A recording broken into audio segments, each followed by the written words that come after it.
स्थानिक स्वराज्य संस्थांच्या निवडणुकांच्या पार्श्वभूमीवर महाराष्ट्रामध्ये राजकीय वातावरण तापलं आहे। विशेषतः भाजपमध्ये सुरू असलेल्या जोरदार इन्कमिंगमुळे सर्वच पक्षांची डोकेदुखी वाढली आहे। पण याचा सर्वाधिक फटका बसतोय तो शिवसेना शिंदे गटाला। गेल्या काही दिवसात शिवसेना शिंदे गटातील अनेक पदाधिकारी, नगरसेवक आणि स्थानिक नेतृत्व मोठ्या प्रमाणामध्ये भाजपमध्ये प्रवेश करताना दिसत आहे। यामुळे महायुतीतील अंतर्गत तणाव पुन्हा एकदा समोर आला आहे। याच असंतोषाच्या पार्श्वभूमीवर काही दिवसांपूर्वी शिंदे गटाच्या मंत्र्यांनी मंत्रिमंडळाच्या बैठकीवर बहिष्कार टाकला होता। यानंतर उपमुख्यमंत्री एकनाथ शिंदे यांनी दिल्ली गाठून केंद्रीय गृहमंत्री अमित शहा यांची भेट देखील घेतली होती। या भेटीचं राजकीय वर्तुळामध्ये मोठं महत्त्व काढलं जात असून अनेक तर्क वितर्क यानंतर रंगवले गेले होते। आता आदित्य ठाकरे यांनी मोठा दावा केला आहे। शिंदे गटाचे तब्बल 22 आमदार भाजपच्या गळाला लागले आहेत आणि ते भाजपच्या संपर्कात आहेत असा दावा आदित्य ठाकरे यांनी केला आहे।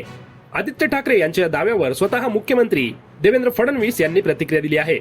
देवेंद्र फडणवीस बोलताना म्हणाले, असं कोणाच्या म्हणण्याने काही होत नाही। उद्या कोणीही म्हणू शकेल की आदित्य ठाकरे यांचे 20 आमदार भाजपच्या गळाला लागले आहेत, पण वास्तव वेगळं आहे। एकनाथ शिंदे यांची शिवसेना आमचा मित्रपक्ष आहे आणि तीच खरी शिवसेना आहे।